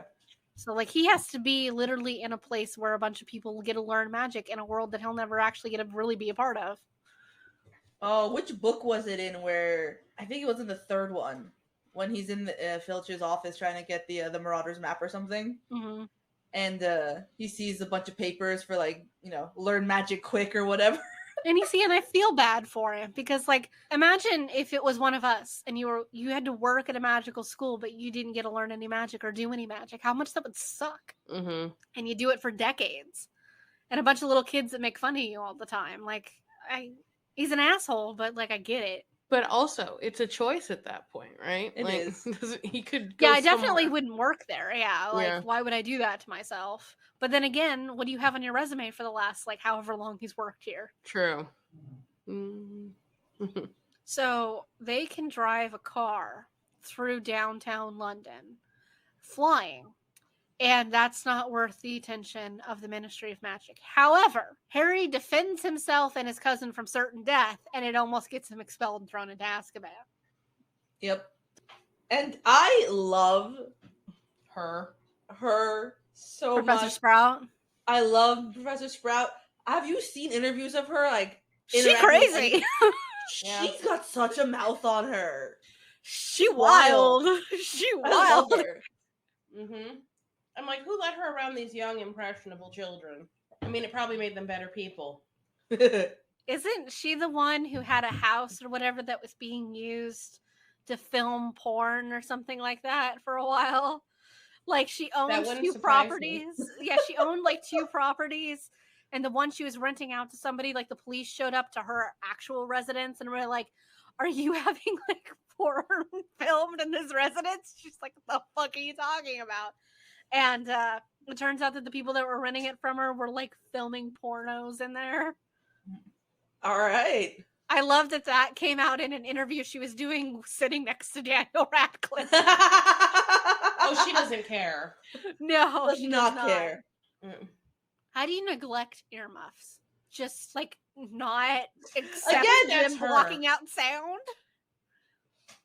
And also the fact that she's just... does not give a fuck. Student has passed out. She's like, yep, just leave him there. It's fine. He'll wake up. And I'm sorry, but when you fall over, the odds of getting a concussion are, like, high. And, like, nobody cares about poor little Neville. Why is tipping his head nearly headless Nick's a way of greeting someone? Like, here, let me show you my insides. Ta-da! Would you like to see my severed spine? Okay, now wait a minute. They have fucking this tape. Muggle tape. They don't have pins, but they have, like, regular tape. And a old ass camera. Old school camera. Ron, is this embarrassment yours? Because it's that much of an embarrassment. Fair enough. Into the bowl of chips. Yeah, just regular potato chips too, which is like, wow. The bird's like, all right, I can leave now. I like the Harry's bird heard entire. her record this. I like No, Harry's the bird entire. heard her record it. Oh yeah. Yeah. Why would you open it at a table full of kids? Because there's a timer on them. If you don't open it within like a certain allotted time, yes, it will do it itself. Run out of the Great Hall and take it somewhere else, where the whole school isn't going to listen to you. Call its face. Mom, please. I like to think that Molly added the little noise, like just at the end. I hope so. Seriously, why would you not just grab it and run out of the Great Hall so the entirety of the school doesn't listen to you get yelled at by your mom? Who would choose to stay there? Like, come on. I will say, I love this version of the Defense Against the Dark Arts classroom. Mm-hmm. I love the fact that nice one. Like they've got the office, it's up on the little balcony thing, like in its own room and all of that. Like that's very nice. It's got a Shakespearean tower, and he played Hamlet, so it works. Exactly. It's got better lighting. Mm-hmm. None of the boys are impressed, and all the girls are just swooning. I don't know why the girls are, though. I mean, like... I don't either. He's not even good looking. Like, what? I'm assuming. He might be by wizard standards. Like, I can get that, but, like, for a 12-year-old? Yeah, like, I'm just like, what? Where did Lockhart get pixies? Did he just, like, order them to be delivered to the school? Because you know he didn't catch anything. No, yeah, and he calls them, they're freshly caught. It's like, I bet Hagrid got them. 100%. He asked Hagrid to get them from the forest. Oh, yeah. I bet you. They pick Neville up by his ears. Anatomically, wouldn't his ears just rip off at the weight of his body? I want to say yes. And the way that they dropped him onto that hook possibly should have killed him. That could have easily gone on the back of his head. Yes, exactly. Seriously, why do people try to say ritual-sounding spells? Pesky, pixie, pandonome, or whatever he said, is 3 words. Spells are not usually more than 1 to 2 words max. They've never done a spell that's multiple words that's actually ever worked. Have you noticed that the pixies can actually go into the paintings or pictures? Really? Yeah, they flew into the one where he's painting himself. Huh. And the picture behind him was like swatting him away because they were coming at him. I just noticed that. Yeah, that's pretty cool. And I love how all the students are gone. Yeah, well, they were all fucking smart enough to leave. And Neville's like, why is it always me? Why would you stay in the classroom? I would leave too. And then I'd go to see McGonnagall and be like, look, what the fuck? Believe it. Would. There was a guy at my school, I think he was like 4 years above me or 5, like between 3 or 5 years above me, and he looked just like the Slytherin captain. Really? That's unfortunate. Like Flint. So every time we like see him, me and Edie would be like, oh my god, it's Flint. Yeah, he looked like that. He had the teeth too. Teeth. Those are some teeth. I've seen better looking teeth on like ancient skulls. I feel like he just learned that word himself. It's why he loves to use it so much. Mm-hmm. I'd like to know where she learned it. It's Hermione. Are you surprised? But where in that? What kind of books is she reading that it's written in there somewhere? Like, hey, here's a racial slur for like your people. Also, did you know that these are actual slugs? Ron had to put actual slugs in his mouth and black them back out. Actually thrown up. I think Misty would have. Misty's about to throw up. No, that's a hard no. Like, there's no money in the world. I'll do a lot of things for money. That ain't one of them. I'll murder a bitch for money, but I ain't putting a slug in my face. I think he said they try to coat it in something so it doesn't taste as bad, but it still tasted like shit. Just all that mucus. I mean, I want to believe that face he's making. That there's no makeup on that face. I want to believe that it's just what. I want to believe that Hermione learned the slur because somebody said it to her, not that she read it. Because for one thing, what the hell are you reading that has this word in it? Like, nothing in the school library should have this word. Like, nothing. signed books and everything that she has should have this word in it, but yet she knows this word. So it makes you think that somebody has been saying it to her in the previous year, and she already knows what it means. Yeah. Because, like, if you were hearing it out loud for, like, the first time, it like, even if you read it and, like, you knew what it meant, it might throw you off. But she just stone faces, looks like it's just not new to her. Also, I'm just, like, it really impacts her, which is, understandable because, like, it's a slur being said. But, like, I'm not sure how seriously I would take a bunch of idiotic wizards who just don't know their left from their right. And I'd be like, yeah, you don't like me because of my blood status. I don't like you because you're a fucking moron. So at least I've got basis for why I don't like you. Well, I think she's still young enough that she wants to be accepted. I mean, yeah, like Ron said one bad thing about her and she spent a whole day crying in a bathroom, so. Yeah. And also, I would be pissed. She just takes it like stone face. I'd just punch a bitch. Like, no. Yeah. No. Next movie is when we finally get some punching. That's true, but she should have punched him in this movie. So. Oh, yeah. She should have jinxed him or something. Because, like, if she could, if her first thought was I'm going to set a professor on fire, I can totally jinx this stupid little moron. Why didn't you set Malfoy on fire? Like, much less consequences for setting Malfoy on fire than it is for setting a professor on fire. So Harry's, like, walking around just, like, hearing the word kill come out of, like, this, what we now know is a basilisk, right? And the idea is that the basilisk is traveling around the school in pipes, which is something that we learn. That snake is, like, say, like, big around 5-7 feet in, like, diameter, like, you would say. Easy.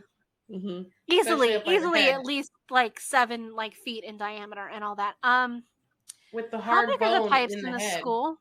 Like, how big are the pipes in the school? Why are the pipes this big? What part of the school requires 7-foot pipes? Just larger. What is in these pipes that has more than 7-foot wide pipes? Like, you can't tell me the water is going through it or anything else for that matter, because the castle is very large. The castle is very, very large. But, like, there's not that much water going through anything at any point that you need 7-foot wide pipes unless you're, like, powering a city. No, you're just one school. Just one weirdly magical school. And it's just like, but no, they have 7-foot wide pipes. I love how Harry's the one that moves forward to, like, inspect more, and the other two don't even follow, just leaving him alone in the front, and now everyone shows up. It's like, well, Harry did it. And where the hell are the entirety of the Gryffindors and the Slytherins coming from at this exact moment? Like, where were they? That they're just gonna come from, like, 2 opposite directions. And there are adults here that just heard him use that slur. I know it was like Madame Pomfrey and stuff, but she should be enough of an authority figure. Slap him across the face. Yeah. And you notice that, like, height-wise, there's really just not anybody there for the most part, with the exception of, like, the twins and Percy, that's taller than Draco. So it's all of, like, the first and the second years. Where are all of the other years? Like, where's the 3rd through 7th year students? How come we never see older students until Harry gets to that age? They're at Hogsmeade, probably. Who knows? No one cares. Because, like, seriously, there's only, like, 4 people over the height of Harry. It's just a bunch of little kids. Liar. They know it too. They're all... McGonnagall's face, like, Also, that's a lot of blood for a cat to lose. Yeah. And still be alive, too. Yeah. You know it's bad when Snape defends you. Like, even Snape is just like, no. Like, these kids are too stupid for that. Like, are you crazy? It's like, don't give them that credit. They don't deserve that. It's like, this takes planning and forethought, nothing of which Harry or Ron have. Yes. Also, oddly enough, like, Harry just came from being with Lockhart, but Lockhart and Harry came from 2 different corridors. Where did Lockhart go? Well, does he have another exit out of that tower room? Maybe. It's possible. Brought him down. But in the meantime, just walking down a hallway, he happened to meet up with every other professor in the meantime. Maybe he was heading to a staff meeting, and that's why they all look so happy to be there. Maybe they all have Thursday night tea together. Who knows? They sit around and they bitch about the students. I hope so. They need to. Honestly. Thank you. I like how Dumbledore's just like, we've had a threat against the school possibly released, with an ancient evil possibly released, and a threat of further violence also very obviously painted in blood on the walls. Just watch where you're walking, basically, is what he whittles it down. Wash your hands. Wash your hands, yeah. You're 12. Wash your hands, you'll bounce back. It's like, you're 12. Just watch your back. What, six spells now? You should be fine. Well, he also dismissed all the other students, so he only told these 3 to watch their back, and the adults. And I'm just, because the rest of the school doesn't need to know. What really keeps them in a panic. What really boggles my mind is, like, every time this shit happens, and a lot of shit happens, like everything that happened to the first year, like with the troll coming in, and then like everything that happens in this year, not a single parent intervenes, not one. No, not a single. Like Susan Bones, her aunt is one of the head aurors in the Ministry of Magic. She don't give a shit. I'm convinced that all of the owls that were sent out that talked about what happened in Hogwarts were like either intercepted by Dumbledore before they left, or like there's some kind of magical barrier that erases that information and like rewords the letters before they leave. Because there's no way, especially like if you would have had some of the instances and things that happen in the school that Lucius Malfoy is not directly involved in, like he is all of this year. But like the stuff with the troll and everything like that, you're telling me he wouldn't relish the opportunity to come down to the school and like bring Dumbledore up on a shit ton of charges? Oh, Lucius is like Karen. Yeah, he's such a Karen. Yeah, like he's an absolute Karen, and it's just be like, you're telling me he wouldn't have relished the opportunity to come down there and said, you sent my son to the dungeon where you thought the trolls were? Like, are you fucking crazy? Just like, no. But no parent ever actually gives a shit. None of them. They're just like, oh, you all almost died? Oh, you spent the whole year with a giant murderous snake wandering around the school, petrifying people? Oh, no, that's fine. That's fine. That's normal. It's in my day, we had. It's like in my day, we battled a troll every day before we went to class. Just Dumbledore being the chief gaslighter of the whole department. Okay, I do have an issue with the lore in this, and like they have an issue. They're like, Slytherin didn't want any like Muggle-borns and everything like living there and learning magic. So the founders founded Hogwarts at least 1,000 years ago, from like the dates and stuff that show up in the movie and in the books about when these things are founded. We can't even manage to get straight what happened just like a couple hundred years ago at the founding of, America. And you expect me to fully believe that they have factual, like, recorded evidence that Slytherin was the way, like, they are presented here? Like, right. Wizards can't manage to keep a record about anything correct. And you expect me to believe that they got Salazar Slytherin's viewpoints correct after 1,000 years? Ravenclaw wore a crown, and she's not considered the hoity-toity one. No, it was Slytherin. Really, he just wore a locket. He just carried a locket around. But one of them carried a sword. Helga was always drunk. Yeah, Hufflepuff was always drunk. Gryffindor carried around a fucking sword, and the other one wore a crown. So yeah, sure.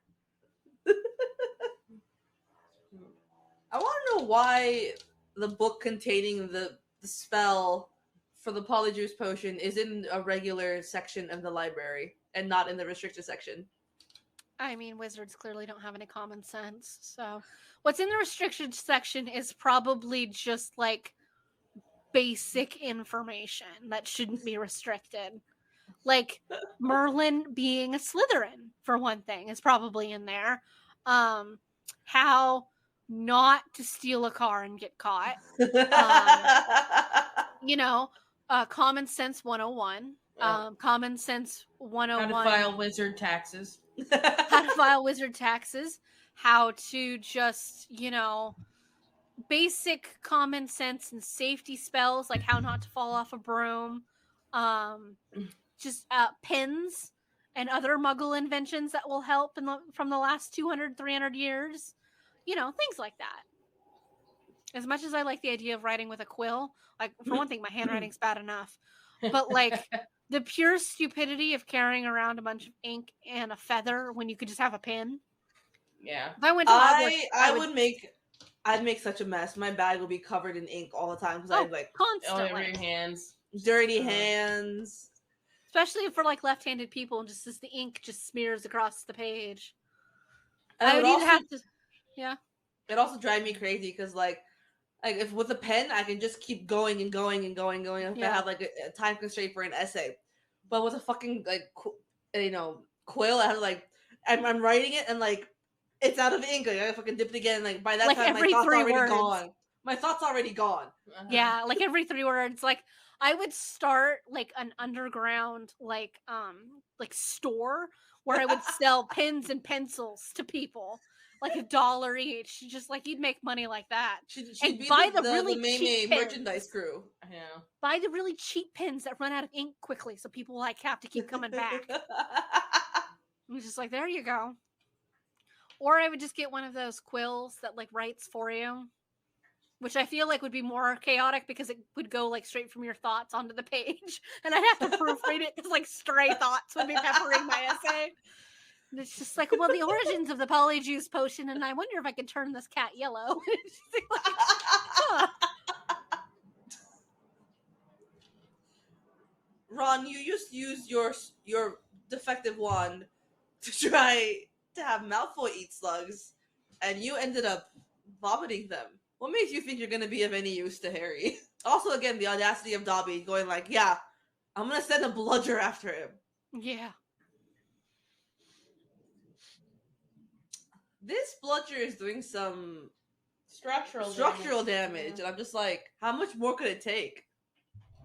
Thoughts and prayers. Thoughts and prayers, yep. This Quidditch match, I feel like, is another reason like that really just shows how skewed everything is for like Gryffindor versus Slytherin. Is like, even with the new brooms and everything, that can't account for the fact that the Slytherins have scored 90 points in, with Gryffindor only scoring 30. Like, there's only so much those brooms can make up for. Right. Like, at some point, they just have to be that good. The way he falls makes me go, ouch. Yeah. Just does the split, and he's just like, oh, groin. I'm surprised he doesn't have 2 dislocated hips, really. Right? Honestly, yeah.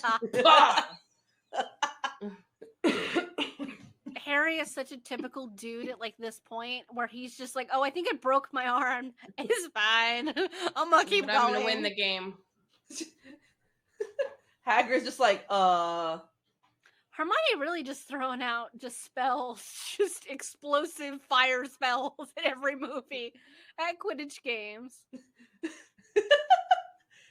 Harry's the only, Harry knows what he's saying. Lockhart's just like, I'll fix the arm. Harry's like, instantly, no. He literally just said, break arm, fix.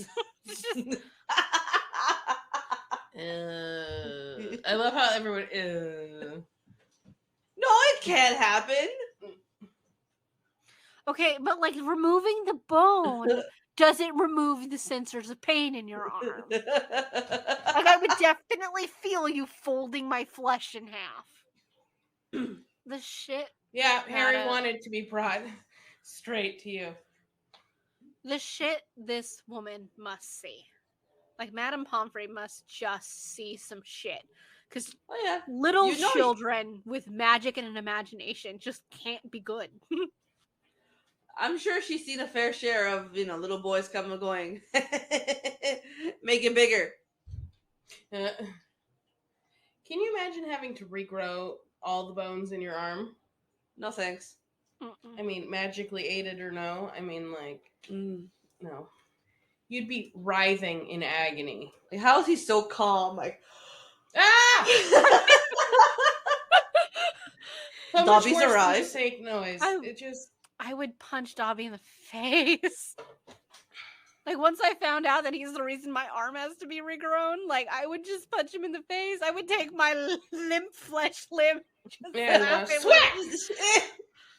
I like how at no point does Dobby actually explain why. He's just like, you need to leave. You need to go home. I'm not going to give you any pertinent information. Dobby, you didn't have to iron your hands. You chose to iron your hands. Maim. Just Maim, yes. Kill, no. I like how Dobby's just like, before the defeat of Voldemort, house elves were treated like vermin. I never at any point heard that Voldemort was a champion of like the enslavement of house elves. Mm-hmm. Yeah, like I've heard a lot of his weird shit in his agenda. That was never one of them. Like, and apparently just house elves have just been a thing for like a really long time. So I highly doubt that Voldemort's vanquishing had anything to do with the house elves. How does Dobby know the history of what happened with Voldemort of releasing like the snake? Right? Like if Lucius knows about it and they've been talking about it and like the plans of whatnot, like even then how does Lucius know? Like this is long, like way before his time. Yeah, this like Lucius's dad is the one who went to school with Voldemort. And he was one of the original followers of the Knights of Walpurgis. What are they called? I don't even know what that is. Yeah, the original name for the Death Eaters. Knights of something. Seriously, and then they find a petrified student. How do you not just close the school? How do you not close the school? Like, why would you not close the school? Like, there's a kid who's petrified, lucky not to be dead. And you're like, you know what? Yeah, we graduated from a small, fuzzy animal to a child, an 11-year-old. And it's just like, why would you not just fucking close the school? But then again, Dumbledore can make his own laws because he's the head mugwump of like the ministry or whatever. So he just makes his own rules anyway. They're called the Knights of Walpurgis. There you go. Pretty sure Lucius's dad was one of them. And like the old guard for Voldemort who went to school with him. I like how they're like, well, the Chamber of Secrets is opened 50 years ago. I bet it was Lucius Malfoy. How old do you think Lucius Malfoy is? He's in his 40s, maybe. But that's just like, children logic. Yeah, it's just like he had to have been a minimum of 11 years old when he went like to the school. And if he's on, like, even if he was 50, like that's when he would have been born. I'll still never get over how old the actress who plays Moaning Myrtle was when she filmed it. She was in her 40s when she... I think she was 36, if I remember right. Mm-hmm. I saw a movie with her, like the actress of Myrtle in it. The entire time I'm just going, all I see and hear is Myrtle. She was in Marie Antoinette. She's one of like the courtiers that's mean to her. I didn't know that.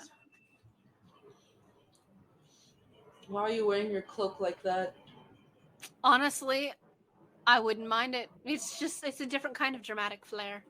And actually, it's a very common, like, old, like, European way to wear a cloak.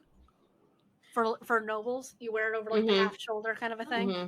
Granted, like, Lockhart looks like he's ready to ride a horse. Not duel anyone.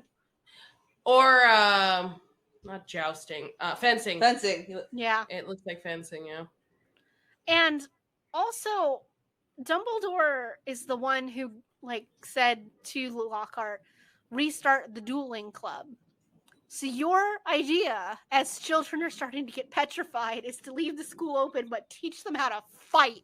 You want these children to fight whatever is going to petrify them. Who's like, are you fucking serious? And you chose Snape as your partner. Who cares? Snape coming in with the real info is like, teach them, maybe. Yeah. It's like, maybe teach them how to block and not how to get their asses handed to them. Was that concern, Severus? No. That was his easy ploy to get Draco in. True. But it was just so close to being concerned. That, and I imagine the other professors would be like, you let Ron duel? You're the only adult here with common sense, Severus. You're in charge here. Why did you let Lockhart do these things? It's a low bar, Severus, but you were the one that had some sense. You know McGonnagall grabbed him before he went off to go do this. He's like, you have to keep these kids alive, Severus. Like, you're the only one who can. I know you don't like them, but as a teacher, it is your job. It's just like, and we both know how stupid Lockhart is. But also, why are they both standing that way, where they're just one wand out and the other one above them like this? Like, let's go. Yeah. Well, they didn't teach them how to stand. They didn't teach them where to go. They didn't teach them how to do anything. They're just like, here, go throw spells at each other. It falls the same way. He lands on his ass a lot.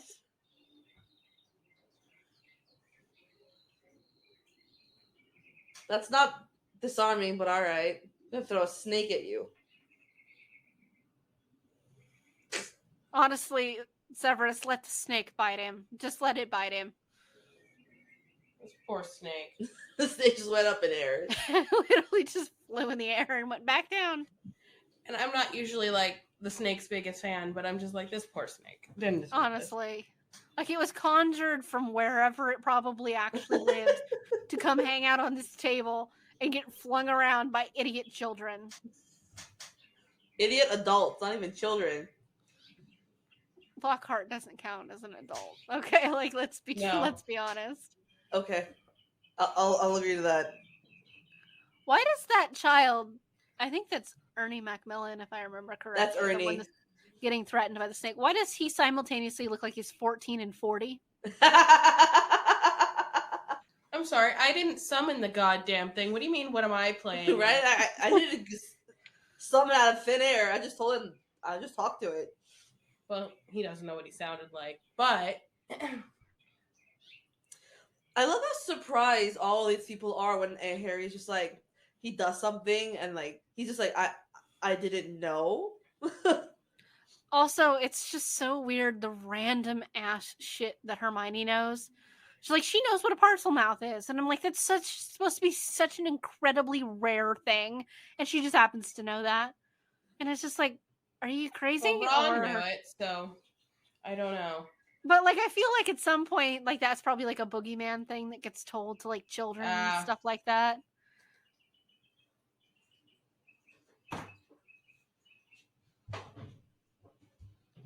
Okay, at least now I believe that it was probably in Hogwarts of history, because, like, Salazar Slytherin was a parcel mouse, so it's probably written in there somewhere. Make the jump ahead to the other heir. It's like, but at no point do they ever make the connection, like, well, if Harry's the heir of Slytherin or whatever, it would have had to have been his ancestor who released the snake 50 years ago. So you'd be looking at, like, James's dad. But they never mention that. They're just like, oh, no, it's Draco and Lucius. Because it makes sense. Yeah. At some point, you could just think Harry would just learn just to go to his room and go to bed. Right? Just like, fucking go to bed. Or seek an adult. Get involved. Every time you get involved, something goes wrong. But he's got such a Gryffindor complex to him that he has to go charging headfirst into danger without thinking about it. At least I think about the things before I charge into them. Yeah. For a half second. At least I do think. Yes. Yeah, there are no thoughts in Harry. It's just no thoughts, just vibes. It's just happening in his style. Just impulses. Yep. I honestly don't feel like I ever got enough of an explanation as to how that happened to Nick. Yeah, like, how did, like... Nick can't die. He's already dead. And now why are you touching it all creepy like? Like, even if I was, like, McGonnagall or somebody like that, Harry's now been at the site of, like, 2 of the 3 petrifications that have happened. Even I'd start to question him and be like, okay, we did leave you in an abusive home for 12 years. Maybe you have gone off the deep end or, like, starting to kill people. I also you gotta love how he just stays there and waits to be... Yeah, even McGonagall's like this. I can't help you with this, kid. I love how all of Dumbledore's secret entrance names, like, phrases are all, like, candy. I think it's kind of weird that, like, his office is not accessible to students. Like, if they just need to go talk to him for whatever reason, they can't. Do you know the password? No. Well, because they're probably supposed to start with their prefect, go to then the head of the house, then, it seems like there's probably a chain in which the answer is Dumbledore doesn't give a fuck. Fair enough. And if you want any common sense, logic, or anything to get done, you probably don't talk to Dumbledore anyway. Right? How boring it must be to be the Sorting Hat. You do one thing for like an hour once a year, and that's it. And that's it. Harry literally asked this hat, it's like, did you put me in the right house? And then the hat's like, well, you would have done it well in another house. And he's like, no. You are wrong. Little pisser. And why did you ask me? And then this sick-ass bird. Poor Harry. Like, all this shit keeps happening to him, and then this bird just fucking dies right in front of him. Sir, your professor, it just burst into flame. It's like death follows this child. His response, oh yeah, he's been meaning to burst into flames for days.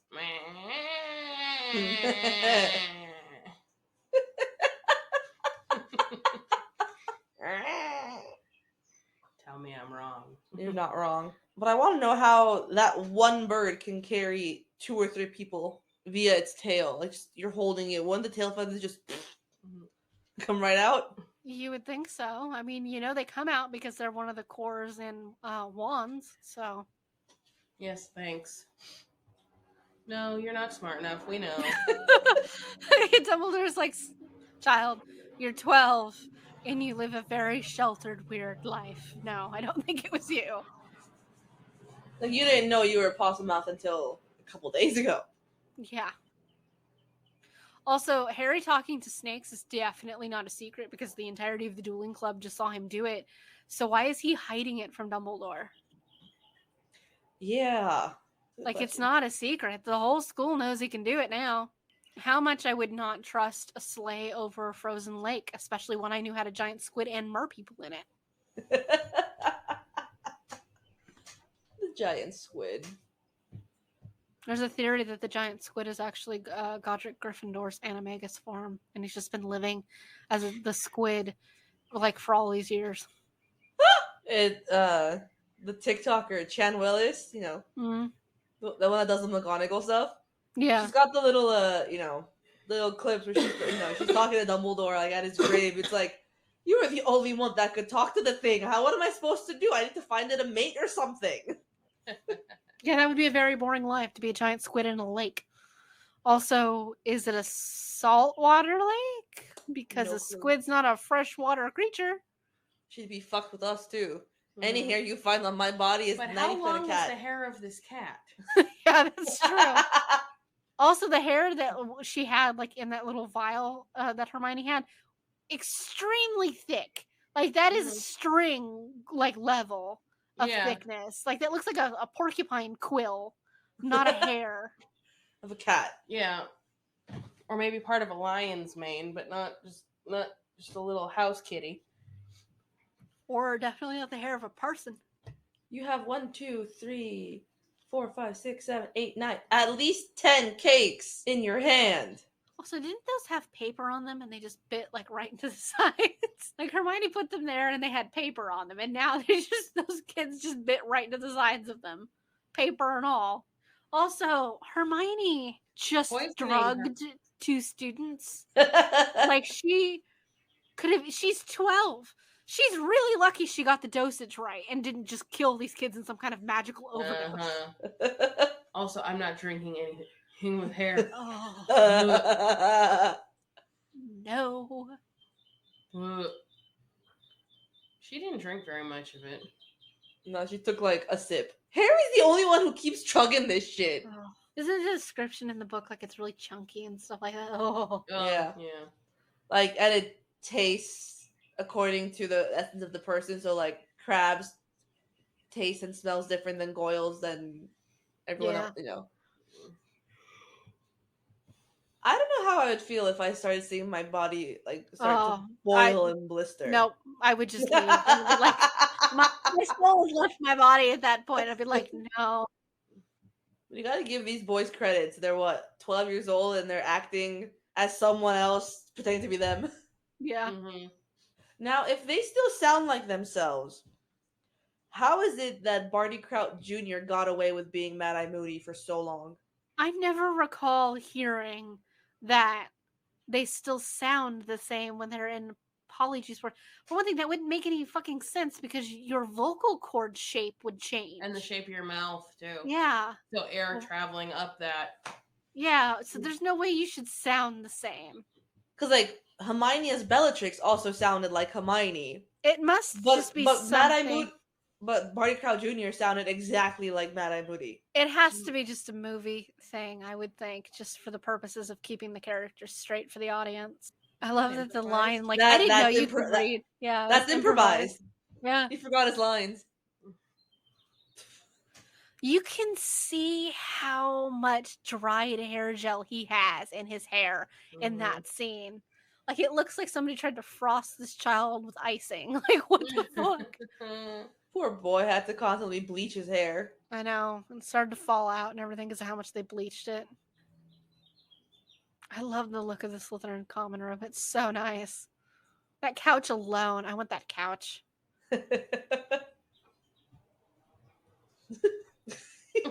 Even Ron's like, how are you gonna get out of this one? Yeah, shit. Draco and his cronies. I like how he's just holding court with his two little minions and just like nobody else is around. There was somebody by that wall. There was? Yeah. Yeah, like there's a couple of people, but they're just as far away from Draco as possible. He finds some little box like, is this yours? No, it's mine now. Oh, look, there's somebody. I'm far more interested, instead of listening to Draco, just looking in the Slytherin common room. I'm just like, huh. Decorating ideas. Right? How did they learn where the entrance of the Slytherin common room was? How did they learn the password for where the Slytherin common room was? I'm pretty sure that was Draco getting him in. That's fair. I guess you'd have to follow Draco in. Yeah. This is foreshadowing for Emma Watson's next role.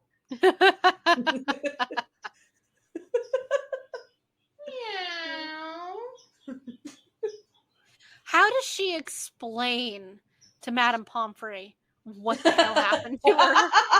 Like, how did you turn into a cat? You see, polyjuice potion. And like, you were brewing polyjuice potion to turn into another student and accidentally got their cat, and you did it for the purposes of sneaking into another house's common room? Are you fucking nuts? Yes. Just run away from the strangeness, Harry. Zero self-preservation skills, I sweir. Zero. Gryffindor's to a T. He could have been a Slytherin because he has no self-preservation skills. Didn't they just leave Moaning Myrtle's bathroom? How did they make it back to Moaning Myrtle's bathroom? That's now flooded. I can definitely understand why Myrtle's upset, like, who the hell would want people throwing shit at you? But also at the same time, girl, you can phase through walls, just leave. Like, just leave, girl. Like, just fucking go through a wall. And go through a wall, go down the toilet. I don't care. She can haunt whoever she doesn't like. Like, get over it. I know that in this, like, the reason the bathroom is flooded is because, like, Ginny Weasley tried to get rid of the diary and everything. But are you really telling me that this little girl went and turned on every single tap in the sink before she tried to flush this thing down the toilet? Like, what universe does that make any sense? Pretty sure if he had shown that diary to Hermione, she would have figured out who Tom Riddle was. I like how, instead of looking for a Tom Marvolo riddle, Harry's just like, I'm just going to use this journal that has somebody's name imprinted on it. He's just certain he knows the name of everyone in the school, and that it's nobody who belongs to, like, in the school.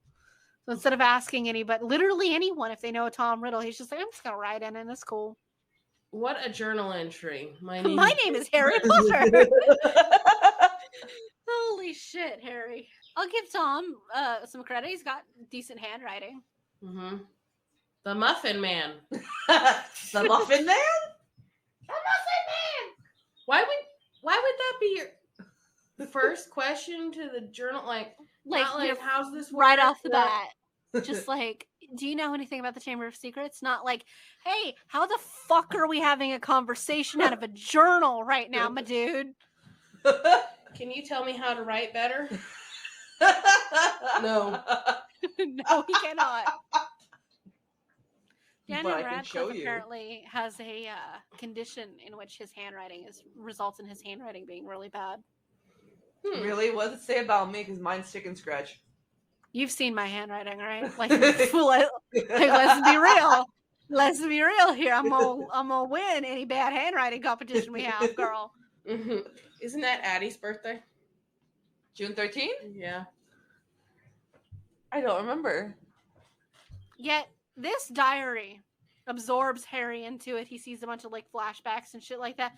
Does he turn it into an authority figure after this? No. Absolutely not. No, he does not. He witnesses a murder through this diary, and he's just like, "Oh no, that's cool. That's cool." Like, Harry, obviously this isn't actually happening. This man standing before you is in black and white. I know, full sepia tone here. And child murder cover-up. Harry sees a lot of dead bodies for a 12-year-old. And they don't seem to faze him appropriately. No. But then again, I always imagined that was probably a side effect of his terrible upbringing. That makes sense.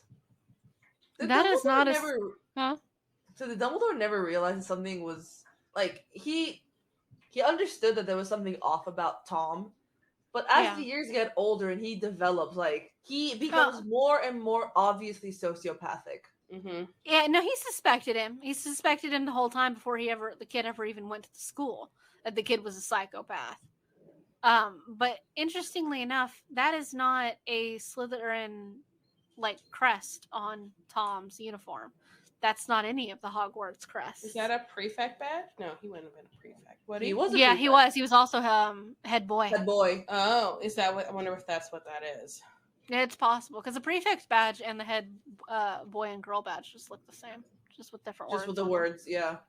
But the crest that's written that's on his actual robes is not a Slytherin symbol. Granted, maybe they updated it in the 80s. Yeah, because like in the Hogwarts Legacy game that's going to come out, the uniforms have like red and blue on them. Oh, because that's set in like the 1890s. Set in the 1800s, yeah. I can't wait for that game to come out. I'm excited. I know. Also, it really goes to show you how old Hagrid is. Like that he was a student. Hagrid was, he was a third year at this point. Yeah. It's really weird how much of a show Tom Riddle puts on for this. Like, nobody, when his interaction with Hagrid is watching him. He just accuses Hagrid of this. So that I guess if anybody looks through Hagrid's memories, he will see this. Also, nobody used Veritaserum, True Serum, for Hagrid either in court. So you have potion masters making this. And yet you refuse to use it. Exactly. Especially in the most useful place it could be used, which is in a court of law. Right. What's the point of making it then? Probably to use for stupid things like asking your boyfriend if he's cheating. All right, guys. I think we'll end this here. There's a lot of Chamber of Secrets left to deal with. Lockhart's going to get weirder, which unfortunately is possible. And yeah, we'll watch Harry just get dumber and dumber and dumber. Everyone gets increasingly dumber. Like, and the teachers give less and less of a fuck. True, very true. Like, these teachers do not give a shit what happens to these children. It just gets worse. It just keeps getting worse, and it's you're 12 years old, and there's something killing students. Let's start the dueling club back. Yeah. Let's teach these kids how to fight. Let's not warn any of their parents that something's happening in this school. Yeah. Like, just that whole idea of just, let's not send these children home safely. Let's teach them how to fight with the weapons we've already handed them is such an American idea. And it almost surprises me that it's in something that's British. I know. This is like we're the country that wants to arm our teachers with guns instead of just fucking dealing with gun control. So it makes me think though, like in the later ones where all the kids are like, we want to be part of the chamber, we want to be part of the order and everything, we want to fight, and then the parents are like, no, you can't do that. It's like, we've been doing this since we were like 11 in school. Right. Yeah. It's like we've had our lives threatened every fucking year we've been here. And we've told you this multiple times, and you keep sending us back. Yeah. Like now you have a problem because it's a club? It's just like it's one of the things that makes me think that maybe something was going on, that their letters were being censored before they left. Like the school, like some kind of magical barrier and stuff like that. Magical redacting yeah, software. that would like reword the letters. So when the kids get home during the summer, they just assume that the parents like know what the hell happened. And unless you actually sit and like talk about it, you're just gonna assume they already know that. So, all right. But that was something I read in a fan fiction once, just that was trying to explain the utter like what the fuckery of what it has to be thousands of parents unitedly saying we don't give a shit about the like survival of our children. So, but yeah, so it's a good place to leave this one. We'll start the next Chamber of Secrets, which you guys will get to listen to next week. So. Whoop, whoop. Woo. We will see you all next time. Bye. Bye, y'all. Bye. Tune in next week for more fuckery because we have some serious questions and concerns. Recording. Yay. Wee. All right. Hello, wee.